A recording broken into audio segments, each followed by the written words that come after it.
note, we are just too sweet. Attention Wrestling Disorder, episode 25, first show of the new year. I am special.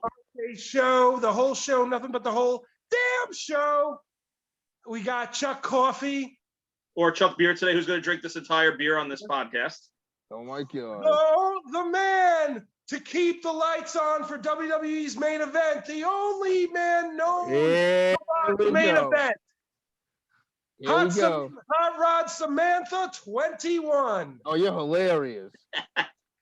And our return guest. I want to Return say guest. the first ever return guest. No shit, really. Brian Mannix is back. Brian Mannix back. What's up, Brian? How you doing, buddy? Welcome back. Happy New Year, gentlemen. Happy New Year, gents. Back. Yeah, Happy New Year. Thank you for having me back. Brian Mannix, no nicknames or catchphrases needed.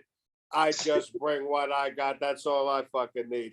But I tell you, man, if I'm your first repeat guest, your other guests must have been horrible. If I'm your first repeat guest, I mean, come on. Oh, we just like you. Hey, give yourself a little bit more credit than that now. I mean, I'll be honest with you. I like you more than I like Rod. I'm kidding. I'm totally kidding. I think that double. What? No. Well, because you two are haters, that's why. So actually, no, guys. Because it's New Year, I have some year in review things to quickly touch on. Theory. I'm getting there. I have theories. I have everything. I have numbers, and I have a theory after that. The numbers are more important. Oh yeah, we got to talk numbers since this is our official. There's numbers here. So Rod, RJ, Brian, all listeners out there, I've been doing some recap in my listenings, and I've gotten some very important statistics for this episode for 1 year anniversary.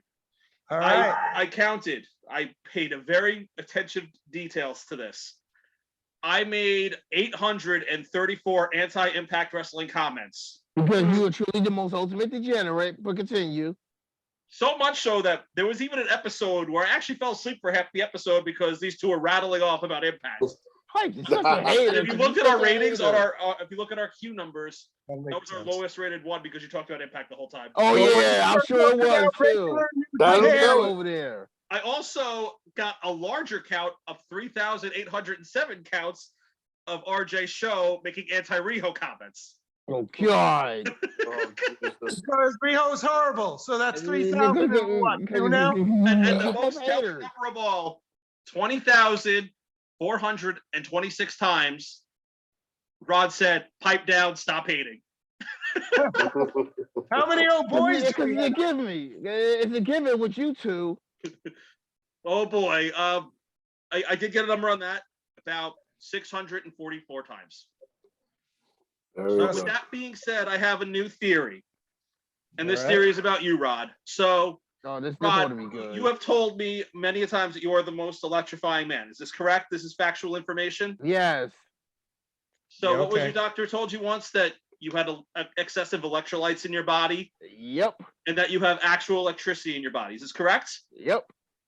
So that what you're really telling us means that if we plug you into an outlet, you're going to charge and recharge. Is this correct? Oh, it's possible, yeah. So really, so wait. So what you're telling us is that you're really a robot, and that you're. Yep, that's it. Yep, that's it. How'd you guess?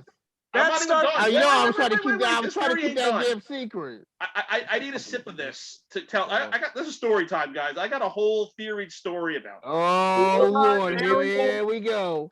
You need to hear this. I need a cheers, everybody. Happy New Year. Cheers. Happy New Year. Happy New Year. Pound, whatever you got. My hand. Okay. So here's my working theory. I would have bought me one. Yeah, seriously. Well, Rod, again, before I go on my theory, remember, this is a real beer. This is a 90-minute IPA. This is not water like your Coors Light. Pipe down over there. Okay, so, all right, I need another good stuff. I need to get the zone for this story. Okay. So here's my theory. Rod is a robot. He is the Rodinator. He is actually a robot android from the future. Okay? His entire mission, and his program mission, is to protect wrestling from destroying kayfabe. Oh my God. And Brock Lesnar is Skynet, straight up. Oh God. So in his time, there is actually a Mount Rushmore of wrestling. But here's the kicker and the problem with it. Okay. 3 of the heads are John Cena. And the 4th one is Brock Lesnar. So so he came back in time. The Rodnator came back in time to protect the world of kayfabe and, to discredit people like me from exploiting how great Brock Lesnar is, so that the Mount Rushmore is 4 heads of John Cena. Oh, Jesus. Also, Well, wouldn't Cody be the other head now? I'm sorry, you get a guy who's actually but that's where Rock protects kayfabe, because honoring his stipulation and not going after the world title. But yeah, you're Cody right. Cena, John Cena, same shit, he's different such a toilet. horrible person. Yeah, Same shit, for different what he toilet. did to Sammy Guevara. Oh my God. But going back to my other You're theory, right, because he only got back a title. They only took him like over a year to get back, and he didn't even get a rematch for it. But okay, Sammy barely had the title. Sammy barely had the TNT title, and Cody Rhodes decides, okay, I'm gonna take it from you. RJ, what I failed to tell you about this whole theory is that not only that, but AEW doesn't exist, so Cody Rhodes doesn't exist in the future. And you know who exceeds Charlotte Flair and Becky Lynch as the most winning WWE champion in WrestleMania moments? Riho. Oh my God. Why? Because this is the Rodinator. Ladies and gentlemen, I apologize for the degeneracy you are having to listen to right now. I apologize ahead of time. Why I apologize ahead of time. would you even think that? I apologize ahead of time. Because he's a Rodinator and he's been sent back in time. He's a robot android sent back in time to protect kayfabe against the Skynet that is Brock Lesnar. And then this is why James Cameron made like 6 movies about this. Where have you guys been? James Cameron made like 6 movies about New Day are the only tag team champions because of that? Probably. Ugh. Hey, you know who champions are in the future? It's John Cena, Riho, the New Day, and Bret Hart came out of retirement at 70 years old and is the U.S. champion.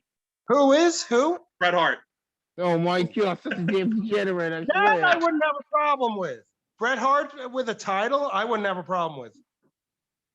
Yeah, but Riho is the most winning champion in the future. Because I'd like to know how many of those you had before we took the air. Because don't even ask. How do you think of that shit, man? How do you think of that? I thought it was sober. I can answer that question because he's degenerate. This was sober thinking. He is a degenerate. That's how he thinks of this. Brian, this is sober thinking, my friend. Oh my goodness. I just have a crazy twisted mind. That's pretty impressive. It's the mind of Rod, so I guess I could see how awful that world would be. The booking of the Rodinator. Oh God, because you're just a Riho hater. That's why. but okay, sure but let's go. Love what they'll probably do for Royal Rumble or WrestleMania. Then Rod redoing the couples match, but just replacing Cena and Bella with Edge and Phoenix. All I gotta say is this. All I have to say is this. If that undeserved piece of crap become a WWE champion means Lashley win the Rumble, we finally get Brock versus Lashley, I'm all for it. That is the only reason why Lesnar should be champion right now. The only reason. If we don't get that, Vince is a fucking idiot. Rod, are you surprised? Rod, are you really surprised that Lesnar's champ? Yes. Me too. Dude should not even been in that match. The only why am I scared right now? Why are you scared right now? Right. From what he's saying, what's scaring me? Do you guys know? And you agree with me. Exactly. That's what I was waiting for it. But I will say that something amazing did come out of this. You actually successfully protected Roman Reigns from dropping his title. Yeah, because I'm the reason why he got COVID. Oh yeah. I was gonna say it was me. It was all Rod Hancock. Hashtag blame Rod. Yeah. Blame Rod. Hashtag blame Rod. But all joking aside, but seriously though, it is a shame that Roman has COVID. I hope he feels better. Rest up. This shit's rampant right now. Don't fuck around with it. But it actually worked out though that happened because now you can actually have Lashley and Lesnar without any hurdles, and you can actually build towards another story with Roman. Which, and of course, doesn't look like, I've heard something going on today. Doesn't look like, of course, it doesn't look like that's going to happen, which wouldn't surprise me because it makes too much sense. Looks like they want to go back to Roman, Brock at WrestleMania again. But here's the thing, though. If Here's they're going to something make different. a title, if they're going to make a title for title unification, I'm all for it. I don't care who the champions are. I don't care who it could be Cena, Orton for the 9 millionth time. That already happened like 800 times over. and they've unified the last time they unified the titles. It was those two. I don't So care. I heard something. Whoever you use to unify the titles, whoever you use to unify it, as long as they're unified. I hate each show having its own champions. Whoever invented that should be shot. It kills the credibility of the champion, no matter who it is. More people opportunities. You know, up until like what I saw earlier today, I would have loved to see them go Drew versus Roman, but Drew's gonna be out for a while. He's got neck problems. That's why they did that whole. That's why he had the jobber match. Yeah, yeah, and that's why they beat him down after. Why they attacked him after the because match. that would have been a good what's the name right there, Drew versus Roman on SmackDown. So that would have been a money feud right there, but unfortunately that's not going to happen. You guys probably don't know about this. Someone told me a theory yesterday. I don't know how true it is, but the fact that that they were talking about what you were talking about, Brian, a unification match at the Royal Rumble, and that it looks like there's a rumor about an Edge Lesnar plan for 38. I don't know how true that is. Please no. I would rather see Edge and AJ Styles. I would rather see Edge and Styles at Mania. I mean, that would be cool too. I don't know. But, you know, I'd rather see Edge fighting high-profile matches and having title matches. My thing is this though: would they really do 2 unification title matches in 1 month? No, they shouldn't. They should unify the main titles because it makes the title more valuable. But I agree with that. But like guys like Edge, it's like, okay, you're almost 50. You don't need a fucking title match to get over. Put profile matches on, quality matches to end your career. You don't need another title run. That's my response. On the card. That's my response to what Jay said when I said there's too many titles. 1 title, having 2, it kills the credibility. Problem is though, unless they're going to bring the brands together, they're probably going to keep them each brand having a championship. What I think they should do, because Jay says it creates more title opportunities. Not every wrestler, you don't have to be going for a title to get over. Remember that time Jake the Snake held the title? I'm sorry? Remember that time Jake the Snake was a world champion or a champion of any kind? Yeah, I remember. Because he wasn't. Jimmy exactly. I know that. Ted DiBiase, he wasn't. Mr. Perfect. You know, some of the Rick Rude, okay? Ted DiBiase was the $1 million champion.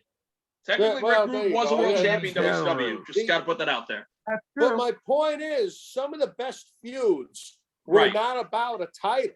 No, okay? It was the storytelling. Yeah, exactly. That's what it's all about. What I think they should do, unify all the titles, go back to what they did when they first did the brand extension, when the heavyweight champion or women's champion were on both shows, have the champions on both shows. It'll be a pain in the ass coordinating it travel-wise, but get somebody who's good at math and who's well organized, you could do it very easy. Good luck with that. Go on both shows. Good luck with that one. They can't even get writers who actually know professional wrestling, let alone getting somebody to do that. Oh, Rod, I'm not holding my breath at all. In a perfect world, that's what they would do. But this world is far from perfect, and so is that company. Okay. Speaking of bad writing, Brian, the burial. The burial. Here we go. Here we go. Go ahead. Becky, big time Bex, bro.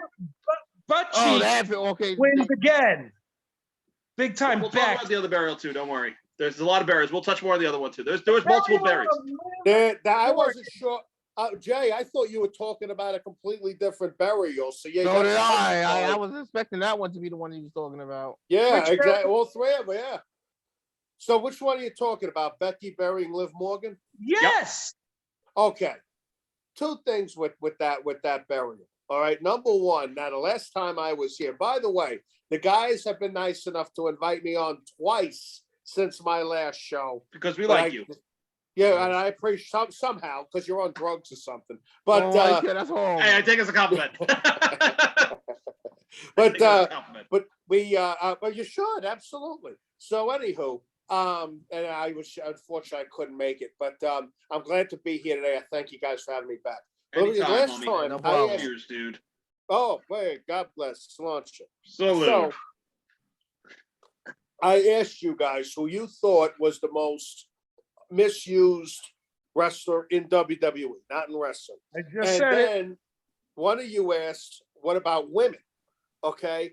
And That was Liv probably me. Morgan got a couple votes. Naomi got a couple votes. I said, the number one, it's even more obvious now. Piper Niven, unfortunately, better known, and in some circles only known as that awful from the name. No, I know. I agree. That name is awful. I refuse to call it. That name is Yeah. awful. I remember me Wait, and you you don't had a like- you don't like conversation Dude? about that. Hold on, Rod, you don't like Dewdrop, or you don't like the woman at all? No, I don't like that name. Oh, I love right. it. When I she was think a Piper lot of Niven people in do. NXT UK, she was amazing. But then to come and give her that dumbass name? Right. So, but the reason I bring it up is you guys said Liv Morgan, and yes, Liv Morgan's a hell of a talent. But you know what? I'm glad you guys brought that up because the last time you invited me was around Christmas, and I wanted to bring this up. Jay and I, we argued about war games. You called it board games. I gave it a positive review. I gave it a thumbs up at the end. I love war games. I liked it too, Rod. And the reason I gave it a positive review, first of all, the women's war games. I know this is old news, but I haven't been on in a while. But it has a lot to do with what Jay's talking about with the burial. Carry on. When the women's war games match, I thought it was. I was worried about. That's the match I was most worried about. I thought there were some girls that had no business being in war games. All 8 girls worked their asses off. All of them took a beating. I thought the storytelling was fantastic. I thought they sold Cora's injury very well. I thought you made a star. Honestly, yes, I agree. I 100% agree with that. You made a star in pulling her Cora. shoulder the way she did. Oh, that was awesome storytelling right there. Sky Blue Oh, Jr. It made you believe. God. It made you honestly believe. Sky You Blue don't- Jr. guys, I've been watching this for over 35 years. I'd never seen anything like that. And it had 2 things I'd never seen before. You're lucky if you have a match or a whole show or a whole year that shows me nothing I've never seen before. That match had 2 things. Like you said, Rod, with the EO saying, okay, come on, I'll stop it in place in the middle of a fucking match. And number 2, I think it was Gonzalez taking Dakota Kai, who I think is worth a bag of garbage, into a garbage can and swinging her Like the Dakota Kai. opposite of Grouch on Oh, that Christmas- was on Sesame great. Street. That was great. There were some Amazing. good spots. I don't remember what made me call it board games, to be honest, but that was a good spot. You're just a It WWE was hater, an bro. That's excellent all. match. Basically. The first match was good. That was excellent. The second match was the tag team match between Imperium and Wagner and O'Reilly. Oh yeah, that's when I tuned out. When pretty much when O'Reilly left, yeah. right. And Pretty much that's when Van WWE Wagner turned heel and O'Reilly was gone. No, one of he the was worst- on the Wednesday, the next. Yeah, they had Okay, that was his last. That was like his last appearance, though. Yeah. But you know what? But He's on a What greener I like pastures. about- He's good. I'm still not sold on Wagner. But you know what? I thought the I don't match like him. was very good. The Von Luger? Imperium looked fantastic. Imperium's one of the best things in NXT right now. They deserve to be where they are. I They love Imperium. looked They're fantastic. excellent. O'Reilly had a great last match. At the end of the match, they're all chanting, "Thank you, Kyle."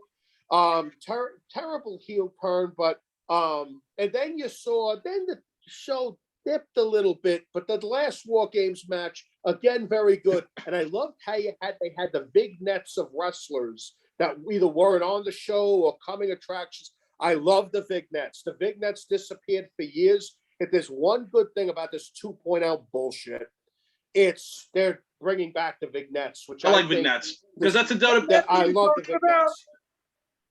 I'm sorry, Big nets or am I not Vignettes. vignettes. Vignettes. Oh, Vignettes. Vignettes, yeah, All right, vignettes. so And big I'm gonna nets bet. too. Watch out for them. Yeah, all right, so I like them. But and I'll just close my point. You guys were nice enough to let me tell my whole point. But they had the vignettes. I love the vignettes because you know what? It gets people talking, thinking. It gets the wrestler over before they even make their TV debut. Like Tiffany Stratton. You couldn't wait to see her face. Then, of course, you turn around. I'm thinking, I waited all this time for that. But anywho, I and love her the theme vignettes. song sucks. I'm sorry. Her theme it fits music her, it sucks. fits her character. Well, it's their character, but here's the problem with WWE right now because of who's writing their theme No, songs. it doesn't. Let's call a spade a spade. What currently of all the theme songs they're using, what's like a really good one WWE right now? Name like one notable one. Ever since they fired Jim Johnson, it's been downhill. But guys, let me just finish my point here because we ahead. are going all over the place. So Not real. when War Games ended, it gave me. I ended the show with the message I've been aching for WWE to give me. It looked like, yes, was there room for improvement and a long ways to go? Absolutely. But it looked like Vince was trying to put together the future, was trying to start planting the seeds to compete with AEW. Then the next night on Raw, that continued. It was a good Raw until Becky, Liv in the main event, that finish. It's been downhill ever since. Now, since then, yes, there are moments where I say, you know what? I think, because let's talk about another guy we talked about last time I was on, Kevin Owens. One of the most shocking moments of the past month was KO re-signing with WWE. Yeah, that was weird. It's one of three things happened. Number one, they offered him money. Number two, they offered him the money. Or two, they offered him years, more security. Or three, he knows something we don't know about AEW or about WWE. He may be saying, doesn't look it now, but Vince has a plan. And they're all going to be crawling back here. Who knows? Maybe not. I could see that happening. Yeah. So I could see that that's happening. My whole I hope thing. it's We talk not. about theories. That was my theory. When I turned off War Games, the future kind of looked promising. Then the next night on Raw, Becky beats Liv in just horrific fashion. After all that build-up, you end a match like that. And then we haven't discussed it on here. We actually discussed it on one episode. In that match, the way she beat Charlotte at Survivor Series. We touched on that on here. We made a point. We had a big discussion about that on here on one of our episodes. We had a big discussion about that. None of us are happy about that. How about Fitz? Last night she almost grabbed the rope again and then she won the match, almost touching the rope. She did it on purpose. It was bad booking. Probably, yeah. I know it was on purpose, but it was still shitty. It was terrible. He's right. It was terrible. No. What I was going to say, actually, I have a thought. I'm going to build off of that. So what I do think you're going to see happen over the next few years is AEW. The reason AEW is the way it is right now is because it's still, in hindsight, it's still the new toy. In hindsight, like, it's still very new. Like, yeah, it's been around a couple of years. Some people are souring on it. Some people are like, oh, it's great. Some people are like, oh, it's not that good. But the truth of the matter is, like everything else, it's got its flaws within it, okay? Like we mentioned earlier, you know, the Cody Rhodes thing, it didn't need to happen. Sammy Guevara should have stayed champ. Also, another thing that AEW is doing wrong is Tony Khan is spending a little too much time on Twitter with this whole Big Swole controversy. Oh, yeah. What the hell was that? So Big Swole, on her podcast, makes the comment about, what was it, not enough time for, you guys, I'm not going to say it all right, so jump in. Not enough time for women, and then about not enough diversity. Is that right? That's pretty much the gist of it. I disagree with that. Yeah, I disagree too. I disagree. I'm going to say this. I'm going to say this. If Jade's supposed to win Wednesday, fine, so be it. Don't have it that Ruby was supposed to win, but because now all this controversy is happening, you're gonna have Jay win just to throw it in Big Swole's face, trying to spite her. Don't do that. I really hope that is not the case. I hope that's not the that case. They don't change it for that. That would be ridiculous. I hope not. For I that, hope Tony's not that spiteful. you see, here's the problem with people like Swole making comments like that. Okay, now let's say honestly, the safest thing to do is to give Ruby the title because it shows that you're not listening to all this, back and forth stuff. Leo Rush did a tweet last night defending both parties. He took it back. Okay? Lee Moriarty, I think, didn't he make a tweet about it too? Then I Moriarty. I didn't see what Lee Moriarty said, but I feel like Leo Rush, and as a wrestler, I love Leo Rush. His matches are great. He's a great worker, but his mouth gets him into trouble because he voices his opinion. It's got his shit canned everywhere. Explain something. The problem with Leo Rush is something. he's not like that big of a superstar where he can get it. Like he can. I'm listening to you guys. Give me 1 second. Before you talk about Leo Rush, we didn't even touch on why, because Tony Khan, who shouldn't be doing certain things. No, he shouldn't. Based on his being the owner and whatnot. Correct. He was trying, I guess, he was defending what she said by explaining, there are people who are in charge that are minorities, and there were a lot of people who won this week that were what he said, and then of course he said, what was it that? Oh, the reason he your released her contract because of her wrestling ability, which is stupid. Like that was stupid. You're not a good wrestler. That was a slap in her face right there. That was what got him in trouble. Honestly, that is my opinion. What got him in trouble? That comment right there. He shouldn't have said anything. He shouldn't have tweeted at all. You're a business owner. Don't fucking tweet shit like that. Yeah, because you know. Don't tweet shit like that. You're an adult. You're a business owner. You're a 39-year-old business owner. Don't fucking be burying former talent because they took a jab at you. Like, that's fucked up. It doesn't matter what the reason you jabbed is. That's poor reflection on you. As a business owner, you don't bury anything. Nope. In public. I wonder how his father reacted to that. I'm sure his father had a stroke. Well, I think here's my whole thing. Well, first, I just want to touch on something you said about Leo Rush, Chuck. Yeah. I agree he's a good wrestler, but I thought the best era of his career was when he was Bobby Lashley's manager. And there are guys, I understand that everybody wants to be a wrestler. They want to be number one. That's where the money is. But they should have money under where managers are, where, bodyguards, valets, because there are guys who have a great gift of gab who could be a great manager. JBL could have been a great manager. What's his name? Be a great manager. I'm sorry? He could still be a great manager if he wanted to. He could still be a great manager. Right. But he doesn't need the money, though. That's the thing, though. Why is there a thumbs up on your screen? I have no idea. I noticed that, too. Enjoyed it. I thought he was approving of our show, and thank you. Yes. Anytime. But whatchamacallit? JBL could be a great manager. Carmella has a great gift of gab. Titus O'Neil should be a manager. Titus should never be don a pair of tights again. Titus had a great look, great charisma, great mic, great everything. He sucked in the ring, and he never got any better. He'd be a great manager. Problem with Titus O'Neil was he sort of was a manager though. And didn't he? He was. No, but here's the thing about Titus. Unfortunately for Titus, that's my point. Here's the downfall of Titus. Unfortunately with Titus, he broke in too old. Yeah. I'm 35 now. Like, he was like my age when he started. Like, it was like, I know DDP had a great career with that, but like and DDP, what about Batista same too. thing. All of them, yeah. But again, but my point is Titus for the most older. part, Chuck's right. But my point is Titus that got in because of Batista.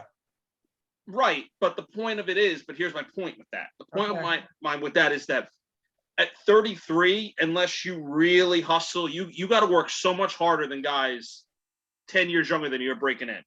Because you got to remember, his counterparts that he was breaking in with were 10 years plus younger than him, were better, were just younger. They had more longevity within it. So like, if they're outshining you at 23, why are they going to push you when you have a 23-year-old who does it better? Harsh reality, but it's true. But that's why he should be a manager. See, Titus Titus is is an valuable. ambassador. He gets a lot of good PR he's a public for the figure. Yeah, He's got a job for life, Titus O'Neil. Oh yeah. He'll never wrestle again, but he'll have a job in the company. He's kind of, this is going to sound weird, and I don't mean it in a wrestling way, I just mean like in a role way. He's going to be another Pat Patterson for that company. But in a whole different way, Pat. A whole different way, yeah. But I'm saying like the fact that he'll be the guy that, even though he wasn't known for his wrestling in the company so much, right? His behind the scenes contributions to that business will be what keep him in that company forever. Which is why I'm okay with him getting that Warrior Award, because he does a lot for the company. Without it, listen, his charity work is fantastic. That's why he'll have a job for life. Oh, without a doubt. I mean, he'll have a job for life. The thing is, though, I do think he's a really good on-air talent, and I think he is. He did an interview once. They were interviewing him, and he did something I don't know if I've ever seen before. He took the mic. He took the mic from the girl's hand, but he didn't say, "Get the hell out of here! I got it." He did the interview. She asked the questions, but he held the mic. That right there is the three things that wrestling needs as much as humanly possible: new, different, and fresh. And you're seeing so much less of that. I agree. So I think he can be a manager, and I think he could do a great job. And like Jay said, he was a manager a few years ago, and I thought he did a great job. I think Titus Worldwide had a potential. Who? When he did Titus Worldwide. Yeah, they just didn't. Again, you had guys that, I mean, yeah, they put him with guys that he could do their talking. It just didn't have that connection. I think Enzo could be a great manager. Enzo reminds me of a cross between Jimmy Hart and Bill Alfonso, and I think Enzo would be a fantastic. Did I tell you my Alfonso story? No, enlighten us. The fact that I got to carry his merch box to where the ring was. Well, to the merch area behind the ring. Nice. Look at you. And I got to carry it back to his car. That's pretty cool. No, I always liked Bill Alfonso. He was a great ref too in his heyday in like the late 70s and early 80s. He was a great ref. Yeah. He manages the tag team champions for CCW. Good for him. Very nice. And he has the whistle and everything, so yeah. Jay, whose merch did you carry to the ring? Bill Alfonso. Bill, did he tip you or anything? No, he didn't need to. Why would he need to? Well, I'm just saying, he should give you something. Free autograph. Autograph or something? He gave. Yeah. Oh, he did. He actually gave me a shirt. Oh, okay. There you go. All right. Well, I would take it. Hey. I didn't do it for that. I did it just because he needed help. Sure, I know what you mean. But I met him a couple times. I met him at the Freeport Rec Center at an ECW house show, and then in 2005 in the ECW arena. And oh my God, the TV doesn't do it justice. His teeth are so friggin' rotted. It's insane. And but great guy, very, very vocal, I got a couple pictures with him. Great talent. I love one of the most underrated managers of all time. I would agree. I'd second that. I would like to do my top 5 quick. Number 1, Bobby Heenan. I mean, it's undisputable. It's boring, but it's who it is. Number 2, it's true. And because that timed perfectly. I'm going to give a thumbs up because your thumbs up came up, and because it came up, it's perfectly timed. Perfect timing. It's great time. It did on purpose. For me, Bobby's number 2 for me. And a thumbs up. God bless Bobby wherever he is. The greatest manager of all Rest time. His soul. God bless him wherever he is. Number 2, God bless this guy wherever he is. Captain Lou Albano. I met him once. He was a cool guy. Rubber band man. I heard he was awesome. I never got to I met him at an autograph signing when I was like 12. He was awesome. Never got to meet him. He was a cool dude. He planted the seeds for what so many managers, as he said, often imitated but never duplicated. Number 3 and 4. I want to know where he got those rubber bands to stay on his face. I'm sorry? The rubber bands. What'd you say, bud? How did he get them to stay on his face? What about him? They're ponytails. That's it.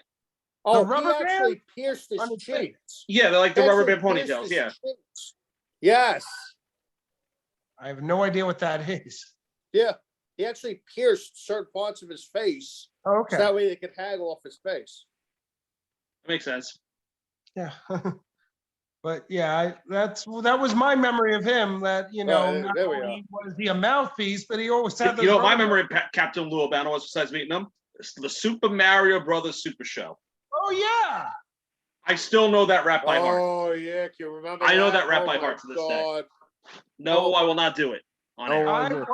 I used to watch that show a It's lot. on Netflix. It's great. I watch it still. It's on Yeah, Netflix. but, It's great. I showed it to my daughter too. That did. I can Oh my still do God. that whole rap because I'm awesome. I'm sure, man. I'm a big All right, loser. hold I on. can't All right, help it. Brian. Let's we hear 3, really 4, didn't 5. go further with the fact. I mean, did we really continue the fact that last night's match was an atrocity because Liv Morgan? I mean, I think it's time for a new face to run with the title, and why not her? I feel like we did touch on that because I did say, and I'm hoping if they do things right, that she wins the Rumble, so we Oh, yeah, you did pull say off that. on it, but we get it I back for feel Mania. it's either her or Naomi, the top 2 picks to win the Rumble this year. What did you think? What did you think my burial was about? You and Brian thought it was Cody and Sammy that you was going to talk on. Yeah. That we already touched. That we Wait, have what? touched already. About Well, what? hold on though.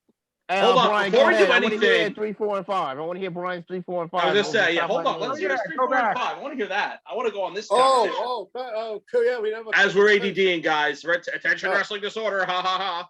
There you go. We're not called In full circle. AWD for nothing. It is. Okay, number 3 and 4 is either Heyman Cornette or Cornette Heyman, and the reason I put them together like that, I mean, everybody knows if Paul Heyman were from the South, he would be Jim Cornette, and if Jim Cornette were from the North, he would be Paul Heyman, and the two of them fucking hate each other. That's why they hate each other. I'm sorry. That's why they hate each other. Because they're so much alike. Yeah. You see styles clash, but similarities clash too. And Because they hate the what they hate exact- about each other, they deep down hate about themselves, probably. I disagree. I disagree, but keep going. And the We'll fifth touch on that in a one, minute. not my number 5 is as much as I'd love to say Bill Alfonso, is Freddie Blassie. Because Freddie Blassie was really the maybe not the I don't know about the first, definitely not the last, but he was the heel manager that pretty much set the tone for so many heel managers after him. And then I'd probably put Fonzie at number 6. Well, I just want to say about Fonzie, because he never gets talked about, and he should. The most underrated manager ever, possibly. I love how he did things that nobody else before or since were doing. The whistle. I mean, how easy is that? Why didn't anybody think of the whistle before that? And then when like Sabu would jump out of the ring onto the tables, he would get in the ring. He'd be in the ring, jumping on the ropes and all that. There was nobody like Fonzie. Exactly. He still does is animated. I haven't seen him in years, but I hope he's doing well. I mean, he was at not the last show I was at, but the show before that in Port St. Lucie. The dude's animated. The dude, he's there. Good. Glad to hear he's doing well. There is someone I'm surprised you didn't bring up. Jimmy Hart. Yep. That's my number 1 personally. That's why I was wondering. That's my number 1 right there personally. Yeah. On my top 5, I don't know what number he'd be, but you're forgetting about a guy who was kind of there in the 90s, who got to start as a wrestler, but I think his biggest achievements was last year, went from being a commentator to probably more hated than Paul Heyman.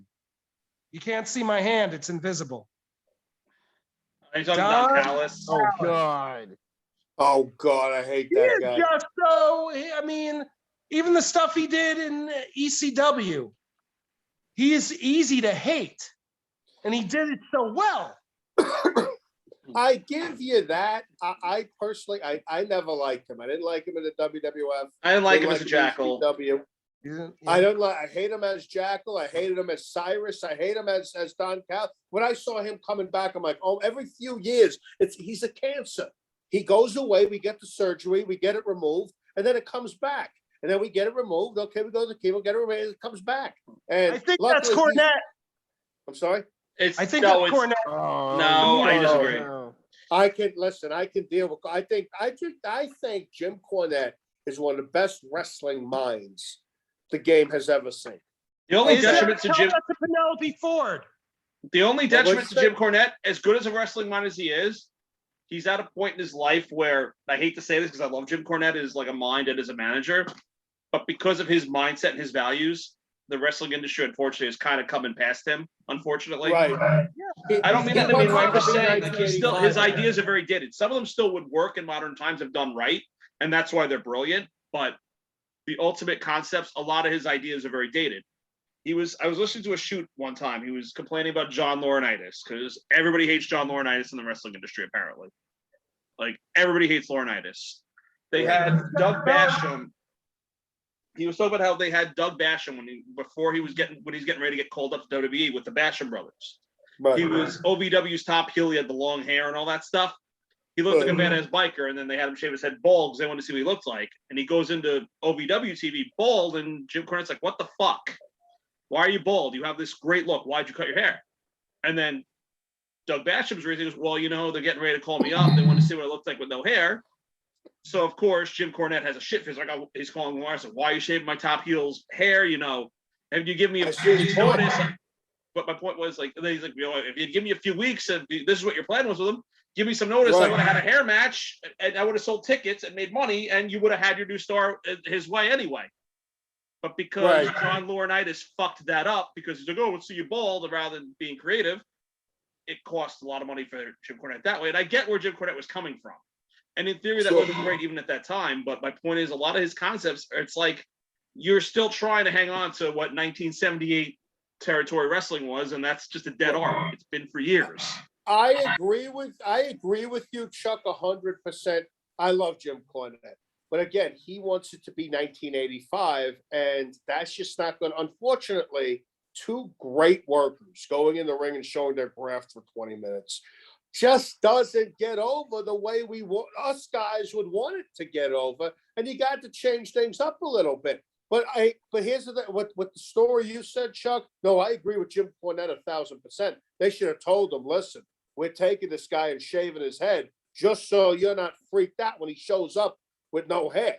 They should have let him in on it. But I have to say, I met John Laurinaitis once, and John couldn't have been a nicer guy. And I have heard people say, for all we say about him, for all that can be said, all that will be said, say what you will about him, and most of it is true. However, they all say he had the most unenviable job in wrestling. He has a terrible job. Vice president of talent relations. They said it's the worst that once job. again. I'm sorry? He's in charge of talent relations for WWE now.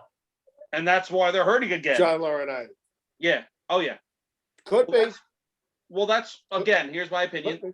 The people that are, Vince has his right-hand men, and that's why the WWE is in the shape it's in. You have Nick Khan, who's going to be the next Vince, because unfortunately, we all have come to the harsh reality. It ain't going to be Triple H, and it's a shame.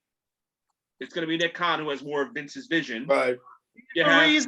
So get ready for 4 hours of Monday Night Raw. Right, exactly. That's my point. I swear on everything. The reason WWE sucks. A lot of times, yes, it is. But also, you can't just blame it on one person. Like I'm the kind of person, you can't just blame it on one person because it takes a conglomerate to blame. It's either you got to blame one person, you got to blame nobody, or you got to blame everybody. There's no in between. It's either you blame everybody or you blame nobody. Throw some blame on Kevin Dunn too. You could throw some blame again. That's why you don't blame, because again, you got to look. It's everybody.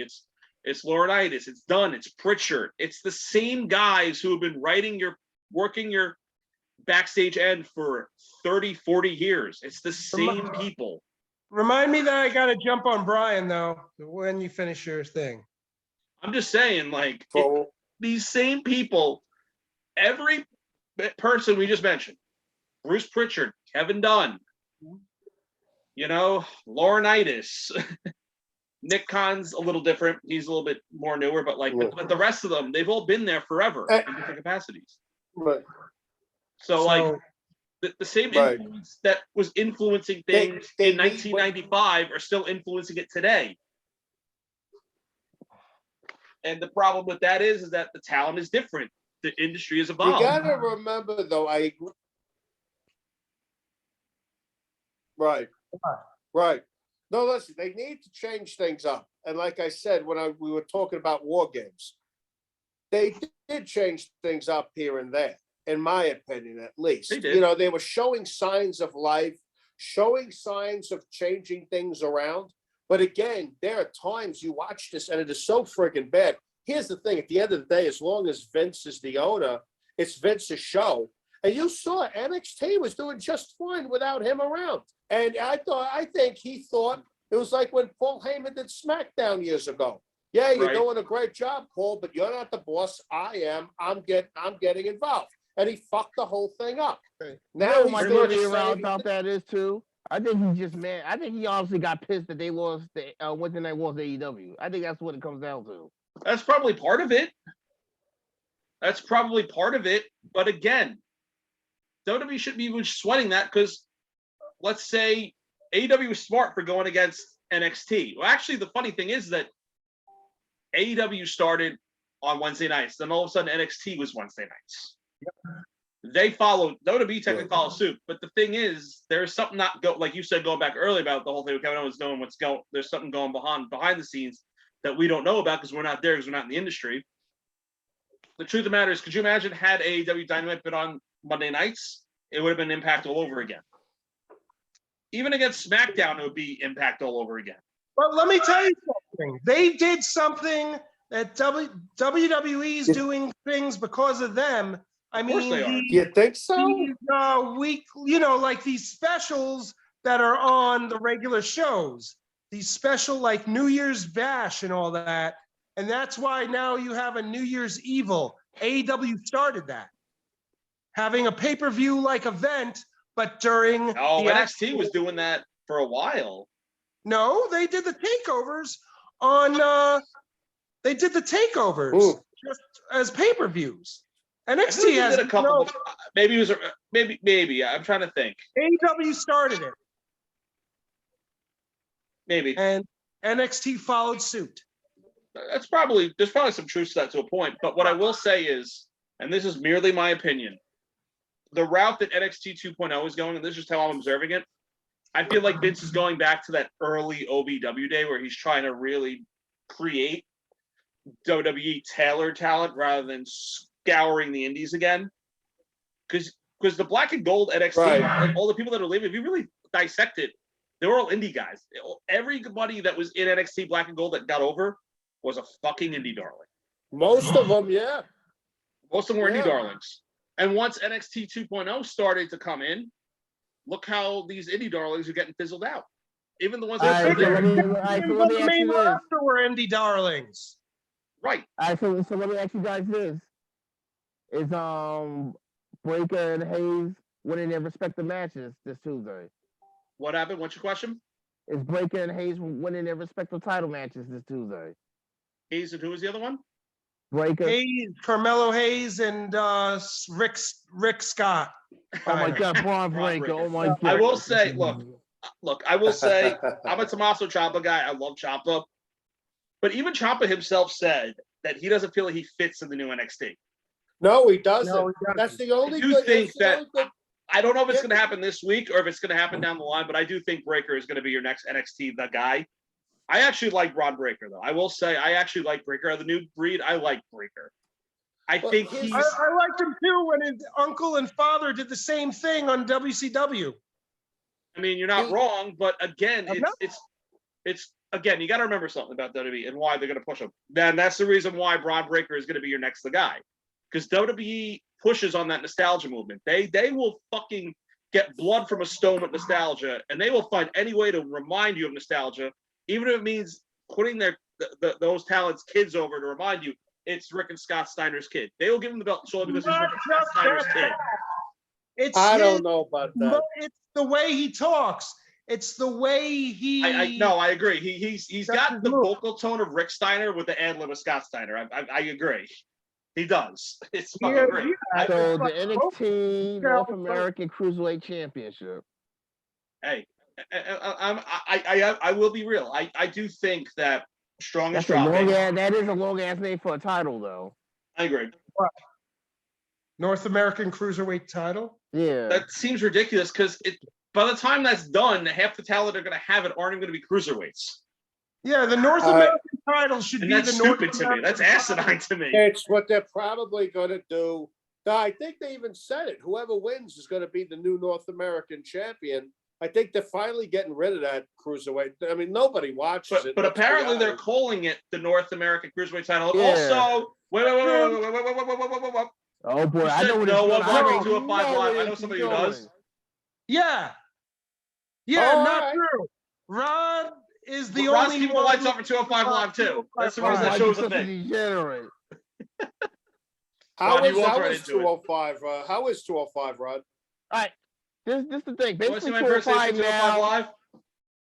We're going on 205 Live. Am I about to recreate Impact versus WWE main event? Oh my God! Pipe down over there. I still have a bone to pick with you, Mannix. Wait, we didn't forget. Don't worry, bud. But how is 205? So basically, it's the WWE main event of NXT, basically. But you do get a lot of good matches on here, though. By the way, Chuck's sleeping because you're talking about 205 Live. Like, pipe that hater down over there. Anyway, like for example, you was talking about Tiffany Stratton before. She actually made her WWE debut on 205 Live. I thought so. That's true. And you're the only one who knew that. Oh my goodness, because I actually watch it. Because you're the only person. Well, no, my friend Brandon watched it. So you two are the only ones who watch 205, just like you're the only one in the planet who watches main event. Yeah, because I'm sure that's why it's still on Hulu, because I'm the only person who watches it. This is worse than the Impact episode, guys. The day you decide not to watch main event, it's going off of Brian, Hulu. this is worse than the Impact episode. This is worse than the Impact episode. Pipe down over there, hater. How about hating? I'm speaking truths. Oh, no, you must be hating. Yeah. Haunting Show on Saturday is going to be incredible. Brian, how could you say that about Callis? Because of Callis, he helped make All right, I'm over Omega the heel. I should be really dizzy for a split second. He made Omega's heel turn genuine. He helped so much with that. Because he himself attracted all the heat. The only reason Omega had heat was because he had Callis. I think what you made it really helped. I think the reason because Omega had heat. Callis was the heat machine. Had heat. Why don't Omega have heat? I think the reason he got heat, Omega, was how he won the title. It was one of the worst finishes for a title. Awesome. I mean, after all that build-up, was great. For the way a bad I don't know. You talk about Moxley Omega? Yes. You talk about Moxley Omega? I would have wanted a better finish after all that hoopla. I will admit, listen, that Omega was the went heat. on I agree. to be a really good heel. And had a great title reign. And he had a great title reign. That is the best way to be a heel, though. Do the at the end of the day, possible. okay, here's how I hate.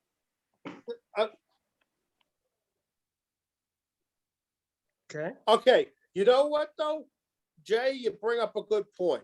My problem with Callis isn't really as a manager. It's as a commentator. He doesn't need to go to the booth every time his wrestlers are in the ring. In fact, when his wrestlers are in the ring, he should be ringside managing them. They do the same thing with Taz, okay? And honestly, let's just touch on him for a second. Both commentators before they were, who were both commentators without being managers at one point. That's why they do it. They're not, and they're not very good. At least Taz isn't anymore. I think in New Taz Japan, Callis was really good. In Japan, he was. I agree. In Japan, as a non-biased commentary, Don Callis actually was pretty good. Right. an Impact commentator, like everything else in Impact. He was actually the good guy on commentating, and Matthews was the heat seeker on commentating. Because he was trying to be Michael Cole Jr. and it was fucking awful. Again, another reason why Impact is garbage, everybody. Oh my God. But you know what? One guy I gotta say though, when you're seeing it with the commentator role right now, and you're seeing it most with Chris. First of all, thank God they got 3 commentators on Rampage now. They had 4 guys commentating Rampage, and who knows? Now that Jericho's back, he may come back. Here was the thing: they got too carried away with Jericho on commentary. They brought him in during the pandemic because JR and Excalibur couldn't be there. I thought Cody did great on commentary that week. Jericho took the ball and ran with it, reinventing himself yet again. Okay. The thing is, though, the reason he's not as good on Rampage, Jericho, is because he's got 3 other guys to compete with for airtime. 4 guys. 3 guys is overkill. 4 guys. I hate it. Well, let me tell you, I gotta say something though. Jericho being on commentary is another thing that helped put Britt Baker over.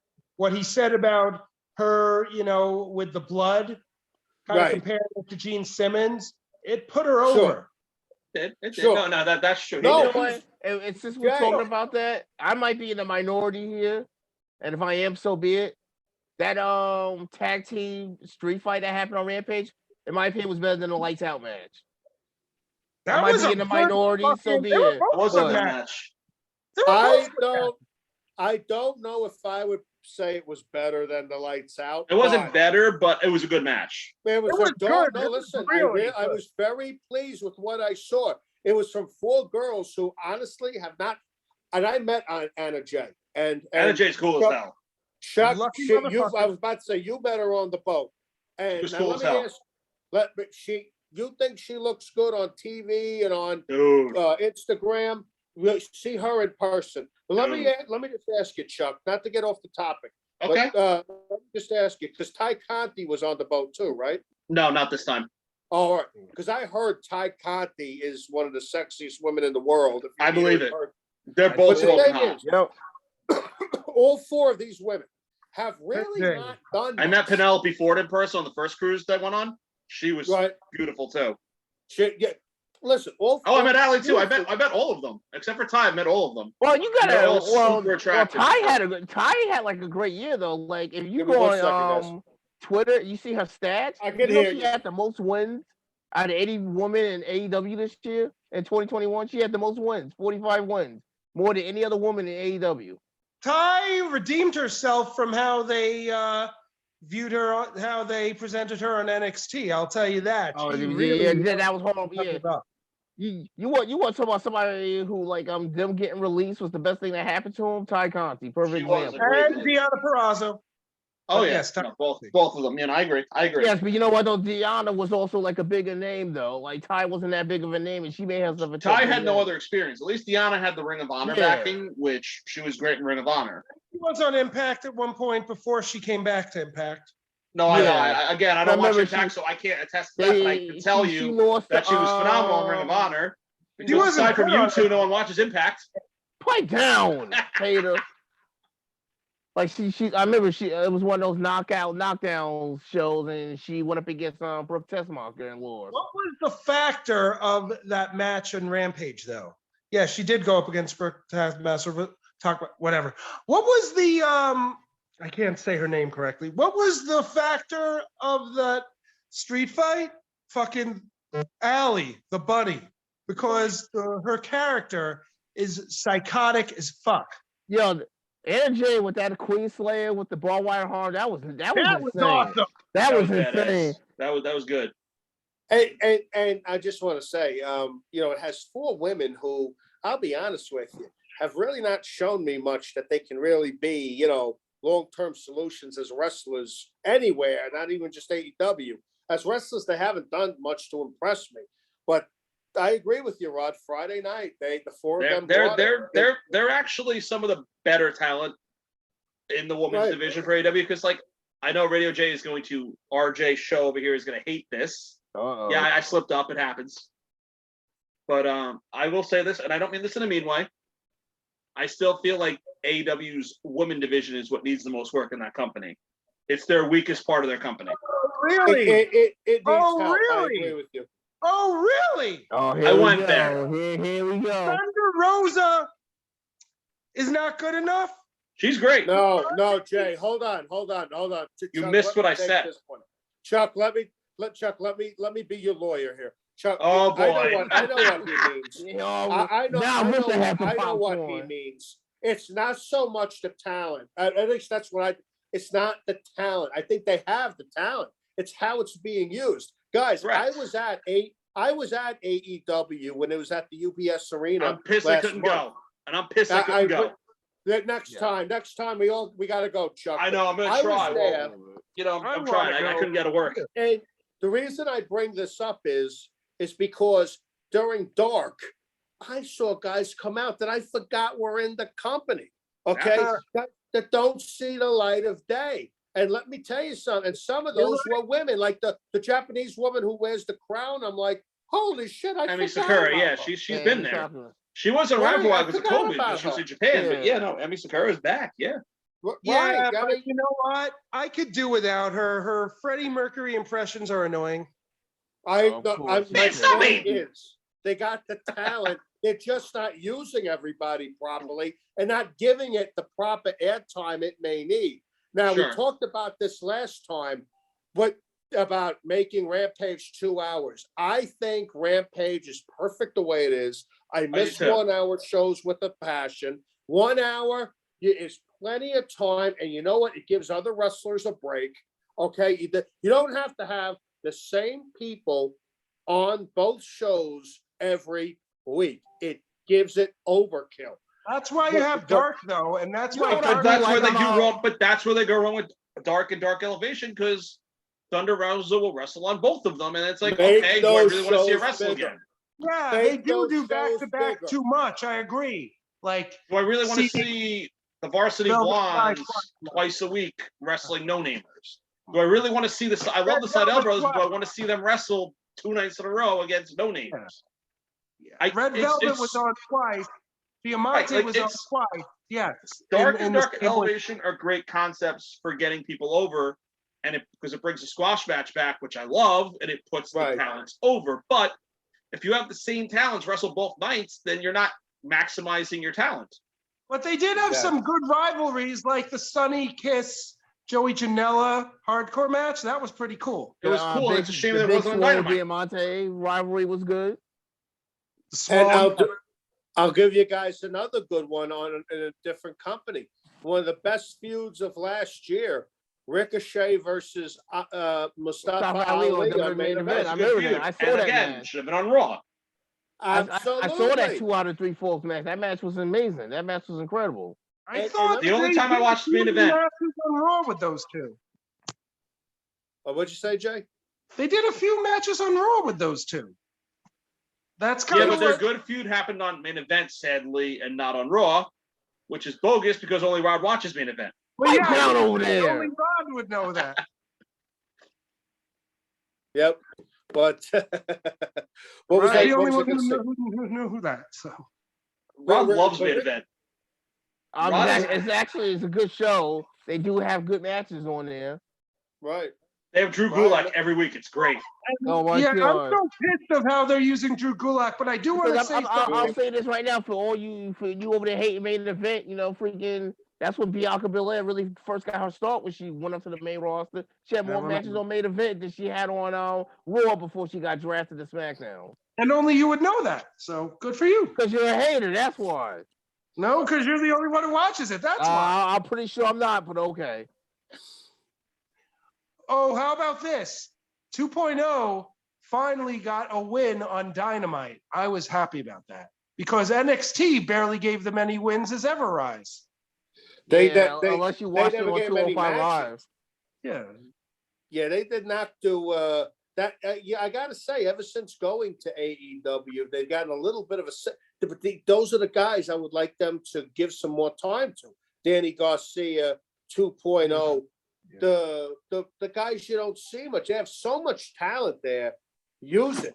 Okay. You know who they use in Death on Dark, and you don't see them for shit on Dynamite, and they're like one of the best things in the company are the Acclaimed. Those guys are fucking great. Well, the Acclaim there's somewhat of a reason for that. The Acclaim just did a match on Rampage. Well, Anthony Bowen's, but still. Right, but my point is that they don't do enough with them, and they're fucking fantastic. Well, there's somewhat of a reason for that one. Oh, I know the whole controversy. I get it, but like, yeah, but they got over that already. That's past. That's like a past art, you know, like. Yeah, that already happened. Yeah, like I think there's I think the Acclaimed are great. There's a lot of guys that work dark mostly. It's like, why the fuck aren't they on TV more? Right, Again, I agree. But here's the other problem with dark where they go wrong. It's right now, Jay Lethal. They only can find him time on Dark Elevation right now, Jay Lethal. Yeah, I need to see him more on Dynamite. Yeah, why did they even bring him in? Why did he's on the roster, so they should do more with him. Same thing with Tony Nese. Put him on Dynamite because he hasn't really been on Dynamite yet. He's been on everything but Dynamite. Right. This is true. This is true. I just want to say quick. With the Acclaimed, I agree with you. The Acclaimed are a total package tag team. They really are a hell of a tag. But the thing is, they have something that is so easy to get over. You know, the freestyles coming to the ring. Oh my God. And yes, it's been done before with John Cena, but they put their own spin on it. It's different than what Cena did. When he does the raps, he's not trying to be all clean and polished. He's not being all clean and polished. He's just he's going for cheap heat. He's getting it. He's not trying to match with the beat or anything. That's my point. That is my point. He's a heat missile. But I agree with you. There's a lot of tag teams that don't see the light of day. Hybrid 2. They're another great too. I like them a lot too. They've been used in the Hardy faction. Yeah, they're with the Hardys now. Yeah, they're in the HFO faction. Yeah, is it like Jack Evans injured though right now? He is. That's why you see Angelico more. Where'd you go? He'll be back. Don't worry. Okay. Yeah, but that's why you see Angelico more. Hey, but you guys remember what Max Caster's first TV appearance was for wrestling, right? Oh, God. You remember that before, but bring it up again. Why do you gotta be such a hater? I swear. Who, me? Yes, you. What, Max Caster's first TV role being Bobby Lashley's sister with the mustache? What you're gonna say. Because you're a hater. What is that again? Bobby Lashley. When Sami Zayn was hating on Bobby Lashley and he had the sisters, when the one had the mustache? Oh. That was Max Caster. Oh, okay. Oh, wow. That was Max. Yeah. I was talking about how Max Caster's first TV appearance ever as Max Caster. Bobby Lashley's sister. When he was Bobby Lashley's sister on Raw with the mustache. Oh my God. That shit was funny. Wow, I forgot Lashley about that. beat all the asses that night. That was Max Caster? No shit. Yeah, the guy with the mustache with the sister with the mustache was Max Caster. That is crazy. I didn't realize until someone pointed out to me, like, oh shit, that's him. Hey, Brian, you know where Max Caster went to school? No, where? Southside. No shit. When he lived in Rockville Center? Yes, he did. I don't think he was born in Rockville Center, but he grew up there. Wow. I'm sure he's a bit younger than us, though. Well, maybe he was born in Rockville Center. I know his dad wasn't from Rockville Center, though. And he graduated from Southside. I'm pretty sure. Yeah, I'm pretty sure he went to Southside. I know he's from Rockville Center. Gentlemen, I just want to say, I mean, we're cooling down a little bit here, but I just want to say, because a little bit, I just got something I have to do. Right. But I just want to touch on two things here. Sure. Number one guy who you saw on Rampage last week, who I think AEW, we're talking about AEW and how they drop the ball on certain things, and you're going to see all companies do that. When I met Ted DiBiase not too long ago, I asked him, you've had a great career, but what would you say is the one, moment or whatever that you wish you could forget? And the guys there going, oh, they're doing like an insult. No, it wasn't. Even Ted DiBiase, he's had his fair share of garbage. They've all had that. Stone Cold Steve Austin, the ringmaster, The Rock, Rocky Maivia. They all have. So Hulk Hogan, where do you start? So, but one guy I think they really dropped the ball on. Now again, the jury's still out on him, at least as far as I'm concerned. But one guy that they really dropped the ball on, really seeing if he can connect or not, is Brian Pillman Jr. Now, when he did that thing with MJF over the summer, it was in the home, Cincinnati, Pillman's hometown. MJF is trashing Cincinnati, trashing Moxley because he's from Cincinnati. You have Pillman coming out from Cincinnati. His father's probably Mr. Cincinnati in terms of wrestling. In his father's Bengals jersey. You got a star right there. Okay, let's go at it on Rampage. Right. Why have one-on-one? Have the Varsity Blondes against MJF and Wardlow. Right. Okay. MJF pinned Garrison, so that way you don't kill the guy in his hometown. Remember when they used to make a guy look like $1 million in his hometown? They still do it to a point, depending on the company, yeah. Not well like they used to. Oh no, definitely not. By No. the way, don't Max, you hesitate. never told us what DiBiase said. He really, honestly, the other guys swayed him into really saying anything. But I asked him, I said, what about Sapphire? Because I thought that was a low point of his career. And I like. Oh yeah, that heel turn. Rod loved that heel turn. Nah. No, well, the reason they turned her heel was because she wasn't supposed to be with the company for a long time. So they turned her a heel, a way to write her out. But he said what made that work was Dusty. He said Dusty could make anything work. And he was talking about his vignettes and all that. And like his vignettes, like the one with the kid with the basketball and the kid doing the push-ups and all that, those were not plants. They picked people out randomly. Okay? Picked them out randomly. And all that was true. Like when that kid said, I tried my best. And, well, you don't get the money. And the kid was ready to cry. That's what we wanted. Because he said, we were having people like kiss my feet for money. People like raising their hands. That's not what we wanted. We wanted to put him over as a heel. And that's why they came up with, the little kids. Everybody who participated got the money after. They all got the money. But it made for great TV. And it made for, in my opinion, and let's do this round table quick, the greatest heel of all time. Ooh, that's a good question. All time. That's a tough one. Ted DiBiase gets my pick. I would put him in my top 3 in that role. Top heels all time. I would agree top 3 for me. I gotta think about that. No, there's too many. I can't just single down to him. Trying to think here. I got one in the top 3. Macho Man as a heel. Definitely a top heel. I would agree with Macho Man was good.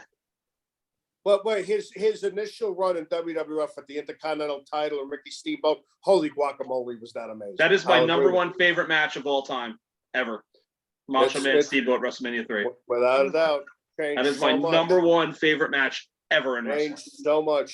Changed so much. Ric Flair, definitely a top heel. Flair is up there for me. Sure. I would say probably DiBiase and Flair definitely. Right. I mean, Triple H in the Attitude Era, definitely. No. I was never, I never liked Triple H. Like I don't like Triple H. Even as an adult, I hated Flair. Edge as a was kid. aggression era for me. That's an interesting one. I mean, what'd you say, Rod? A lot of great ones. Edge Ruthless aggression era. Well, you guys are chewing on that. Let me just ask you, what did you guys think about what I said about Pillman? Because now it looks like Pillman's going to get another chance going up against Malachi Black, and he was making it like you're going to see a side of new Brian Pillman or something like that. Are they taking him away from the Varsity Blondes? Are they repackaging him? Because I think the Varsity Blondes have potential. What I thought they should have done with the Varsity Blondes, have them watch the Hollywood Blondes, but have Garrison do Pillman and have Pillman Jr. do Austin. That could be cool. I think the Varsity Blondes should eventually turn heel. I think the reason why they didn't do that is because like Pillman's more the high flyer of the team. So like in order for them to turn heel, you got to get rid of Julia. No, have her be the reason they turn heel. Yeah. Because Do I like- like her. I've seen a little bit of her. Let her start. No, what they should do with them is like after this, have her start doing underhanded shit to help them win. True. And be like, oh shit, Julia Hart's getting involved. What the fuck? And then all of a sudden it's like, oh, then like they're getting upset at first, like, oh, why are you making us cheat? And then all of a sudden it's like the whole turn, and then they turn heel. And you know what, Chuck? You made me think of something. And Jay and I were talking about this during the week. You know, Sure. one person who I've been wanting them to do something with, but had a very bad feeling about that they were ever going to have her see the light of day. Layla Hirsch, when they had her not shake. I like that. I like that. She would be a great heel. And you know what? And I loved how they followed up on Dynamite. They just showed the video. I'm like, no promo afterward, no nothing. They just showed the video of it. So the story didn't grow on Dynamite, but they made it look like it's still in our minds. We haven't forgotten about it. They do long-term storytelling. I'm sorry. They do What'd you say, long-term. Jay? They actually do, and that's one thing I will give AEW credit for is that they do long-term storytelling. They do. They think long-term. And what I like about them, they rarely do rematches. Okay, in WWF, I mean, you knew before Edge and Miz went at it last night. You know, tomorrow night, the last night, that's not the end of this feud. This feud's going to go on till probably WrestleMania until we're already sick of it. But you know, it's going to go on forever. I wasn't sick of it at all. It was a great match.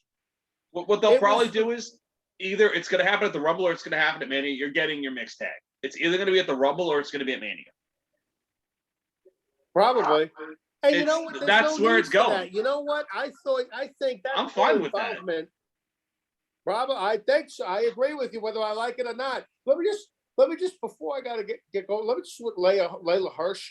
What I like about her, she's in motherfucking-tastic physical shape. Okay. Oh yeah. The girl can work. Oh yeah. Okay. I agree. I 100% agree with that. Okay, she can work. She's in she can. fantastic physical shape. And she has a look that pretty much anybody can connect with. Okay? She can get the wrestling fan. She can get the women. She can get she can get girls who are afraid to come out or something like that. There's so many things you can do with her. You know what she reminds me of? You know what she reminds me of in a weird way? Like, obviously, they're going to heel route with her, but in general, like her size and her stature, when she's presented, picture a female Taz. That's what she was. When Taz was at his peak, when he was the small guy fucking people up, that's what she is, or can be. I wish they would do so. Have her join Team Taz. You know, that's a great idea. That'd be badass. She'd be perfect for Team Taz. And that's what's going to happen. And let me tell you something. She and Ivy Nile are China done right. Okay, they are what they want Raquel Gonzalez That's to a be. beast. Yeah, they want Raquel Gonzalez to be the next China. It ain't happening. Okay, so forget it. Okay, and for the you could dress up in pigtails, whatever you want to do. You're never going to get Raquel Gonzalez to be the next China. Not happening. Okay, the problem now. Ivy Nile has a look that any wrestler, male or female, would kill for. Okay, they need to get her. Now, I understand they want to stop the intergender fighting because, unfortunately, this day and age, it's just too controversial. But that is a woman who can beat up a man.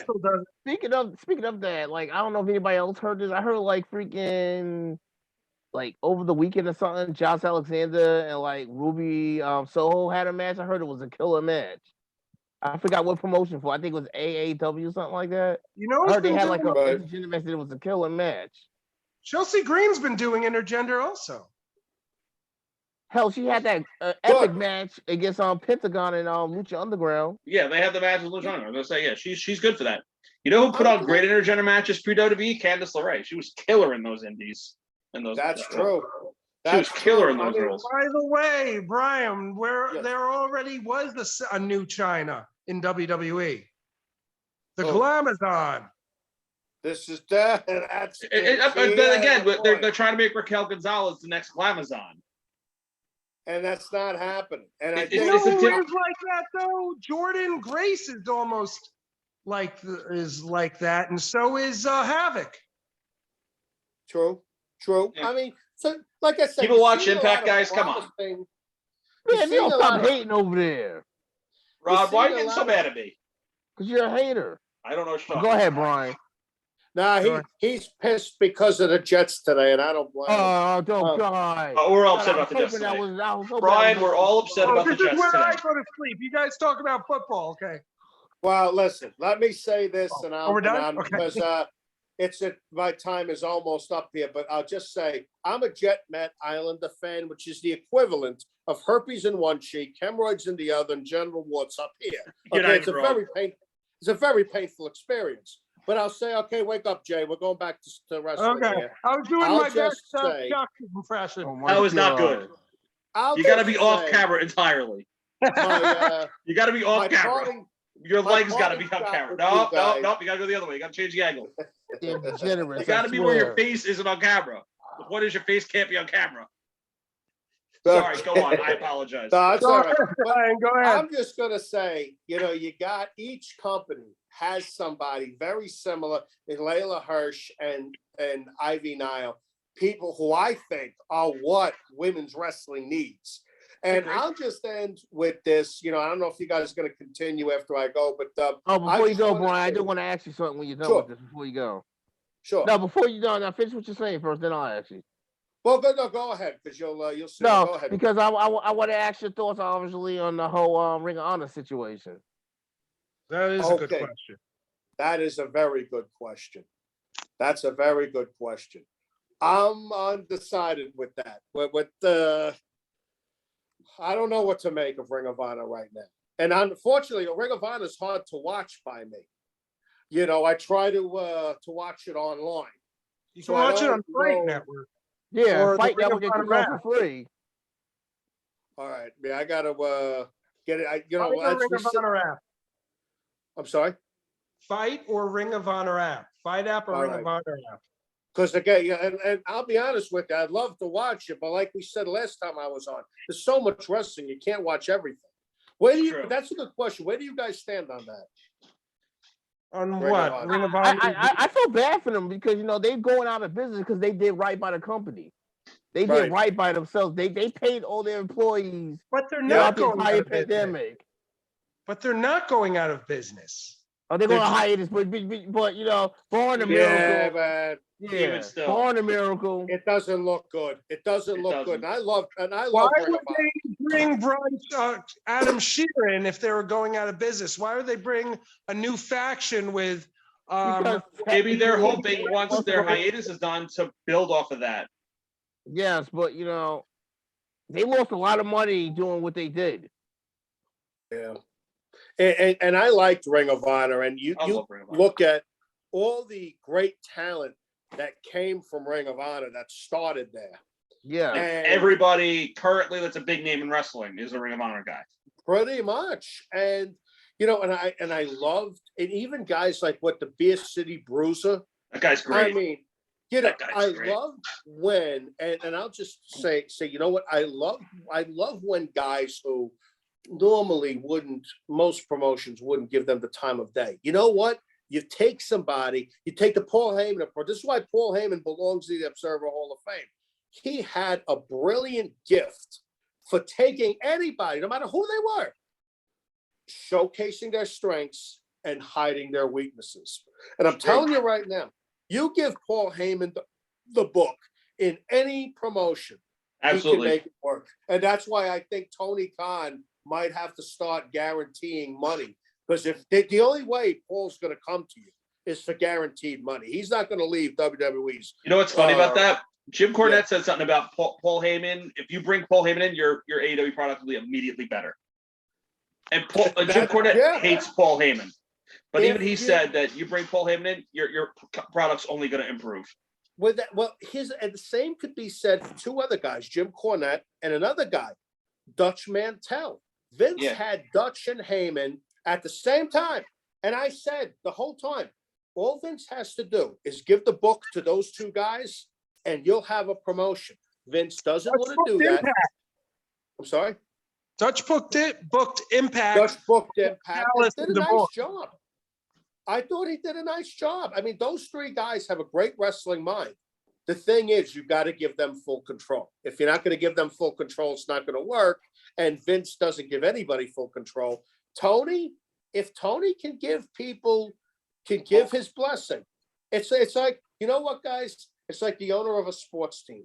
Okay, the owner's job is to find somebody he thinks he can trust, make him the GM, say, here's your budget, now go win me a championship. That's what an owner's supposed to do. If they can let these guys run it the way they want to, it's fine. But you know what? And I'll just let before my last thing here, you know what I'm really glad to see? WWE is doing some crazy things with figures. They now have a Goon figure. They have a Zodiac figure. I've been aching for them to do figures of guys like Mantar, TL Hopper, the Gobbledygooker. Have fun with those guys, man. But No, I agree. It's a merchandising point. I get it. Absolutely. And the collectors will be all over, you know. So the Butcher has actually been very hard to find. So hopefully that's one of the few things WWE has done right. But Butcher as in AEW Butcher or No, it's Brutus the Butcher Beefcake. WCW Butcher. The bar. Brutus Brutus the Butcher Beefcake before he was Zodiac. the Butcher. oh right. Yep. When he turned on Hulk Hogan, he was the Butcher in the Dungeon of Doom. Yep. Yeah. Imagine what, Zodiac, yeah. imagine what they could do with a Mantar figure. That figure would probably be the only thing to ever good thing to ever come out of that horrible gimmick. But having Jim Cornette in your corner. I'm sorry? And having Jim Cornette in your corner, which Jim Cornette has on shoot said many times that he felt that was a rib to him. You know what I want? Doubt. I want a figure for a Shockmaster. That they made one. The classic they did? Superstars series, yeah. They made Tugboat, Typhoon, and Shockmaster. With the stupid stormtrooper helmet?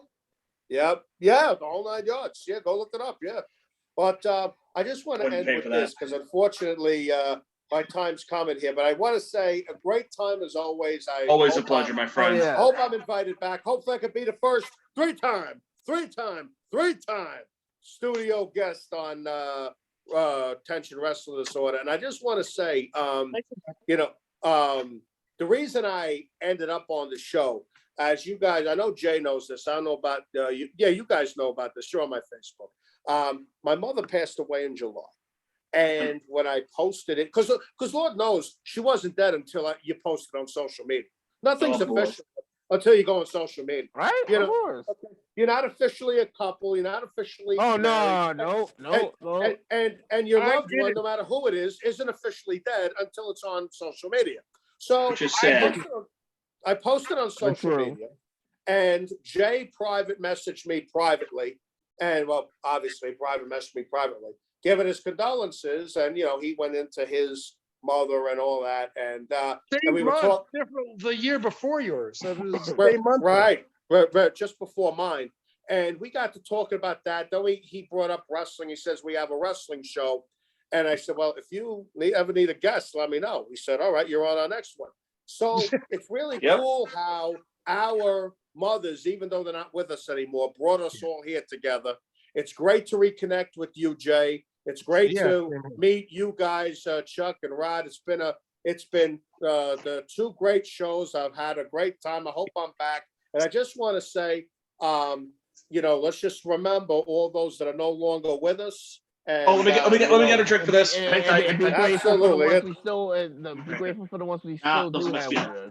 Are you going to bring her up, Rod, or am I everybody talking that Rod could say? Because Rod said something. I said I don't want people out there. Well, go ahead, Rod. No, remember those who are not with us anymore, and be grateful and take care of the ones that are still with us. Absolutely. And as my grandmother, may she rest in peace, would say, we're here today, who knows what tomorrow. So enjoy every moment with everybody. Be thankful for what you have and what you don't have. And listen, I wish you guys a great 2022 with the show and with your lives. And with your lives. And hopefully you have me back soon, because Lord knows, as long as there's shit being thrown to the floor, wall and wrestling, we'll have something to talk about. Absolutely. I agree. Gentlemen, it was an honor. It was a pleasure. It was a privilege. I wish you a happy new year. All of you who were nice enough to sit through this whole thing, God bless you. And I agree. we'll see you guys soon, all right? All right. Mr. B. Mannix. Later, All the Mannix. best. God bless. Cheers, my friends. God bless. Later, bro. God bless. Cheers. Okay, so thank you, Mannix, for being a part of Yes, once again. Ascension Wrestling Disorder yet again. Awesome Oh, time. I'm Yes. surprised you didn't bring it up with those we've lost. I'm surprised you didn't bring it up, Rod. You talking about Betty White? I am. Rest in peace, Betty. Yes. Also, rest in peace, John Madden this week. Yes, and also rest in peace, Dan Reeves too. Who? Who? Dan Reeves. Yeah, you probably. Yeah, you might. Yeah, okay. It's a football coach, so you might not know who he is. Oh, another football guy? How old was Madden though? 85. He was 85, right? Yeah. He was up there. I did watch clips of Little Giants the other day. It was And great. then, as we were saying, like we talked about Roman before from COVID. Also, get well soon, Rich Swann too. Especially COVID. considering he's Yeah. got a baby on the way too. So. Rich Yeah, a lot of Swann, Roman Reigns. Who else has it? Those are the only two I know. I didn't, know. Rollins had it, but I think he. Oh, Jake the What's Snake it? got it again. Yeah. Jake the Snake has it. No, he got it the first. I think. I know he had it all the time. You're No, right. he got it again. Yeah, Yeah, he he had did. it earlier. Yes, he did. He had it. Oh yeah, because he once- was living with DDP, and DDP wouldn't let him back in the house. That's right. Yeah, I forgot about that. I remembered. And I should be on that because I'm a DDP guy now. I used to never be, according to Rod. Hey Rod, what do I always tell you about Diamond Dallas Page? Oh God. Diamond Hey, upside down is a pussy. Degenerate. What is that? Well, what the hell did you just do? You ever seen Ready to Rumble? Yeah. Yes. Remember when he goes like this to him and he goes, hey, DDP, Diamond upside down is a pussy. And he handcuffs him to the cage and throws the powder in his face. You idiot, that stuff doesn't work. That was a good movie. I mean, it was I've a been trying to wrestling. find it on platforms and I can't. It's Oh, depressing. I gotta buy it on DVD or I something. gotta show you guys what I gotta show you guys what I bought for $1.25 Dollar Tree the other day. Hold on.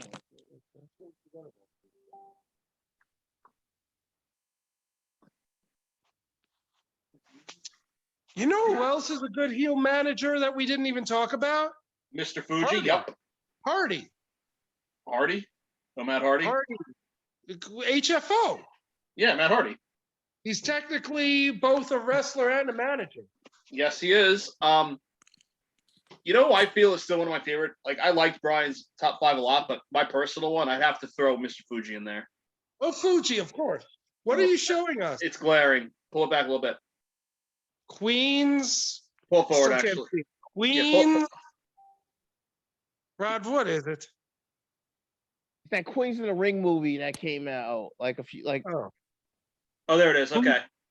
Yeah, who are they? I can't see who they are. basically it's a movie about some cashiers. The one in the middle is trying to reconnect with her son, who's like a huge WWE fan. So they decide to become wrestlers. They train to become wrestlers you get cameos by I don't know. You might be able to find it, I'm not sure. Or is it a You got Peacock? cameos by The Miz, Punk, and Eve Torres in it. So that tells you how old this is. I mean, at least 10 years old. Is Captain Aziz the main villain like he was in the other one? Oh no, not the son. Papa But Tumbo? I actually like Main Event though. That was actually a good movie. It was cheesy. Of course, Rod liked it. Pretty much, Rod, if it's wrestling related, you love it. Right now. I tried, but I couldn't finish it. Okay. I watched Do you it. I will remember tell you Body guys. Slam? Do you guys remember Body Slam with Roddy Piper and? Yes, it's my second favorite wrestling movie. Who was the other one? The other one was a well-known guy too. It was Roddy Piper and his tag team partner was not Coco Beware. Was a Samoan dude. I can't remember who though. It wasn't Fatu. Who the fuck was it? Haku? No, Haku's Tongan. No. Oh yeah, you're right. Slam. Who was it? I want It to say was- Sika, but it wasn't Sika though. It was Roddy Piper, but yeah, It was Sam. It was Tonga Kid. It was Tonga Kid, Jay. It was Tonga Kid, It was okay. Haku's. It was Fatu's brother. He was the Tonga kid, the one that was Tama with Haku. He was Haku's partner. He was with the Islanders. He was a Tonga kid, also Tama. But yeah, they used to show that movie on HBO all the time. A lot. We all know what my favorite #1 movie is for Wrestling? What? No Holds Barred? Yep. I love that I movie. know. That movie was great. I saw that in the movie theaters. I was too young for that. Hold on a second. All right. I saw But that when hey, it I'm came about out to in get the off movie here because I'm about to go eat. I'm like All starving. right, So I'm gonna guys. go So eat. I think let's wrap it up. Let me grab my drinks so we can toast it out proper. The 2 sweet toast. Another Pilsner. We're keeping it light. I did finish that 90-minute IPA. And I kept my composure this time. Why is it called 90-minute IPA? Just 9% alcohol.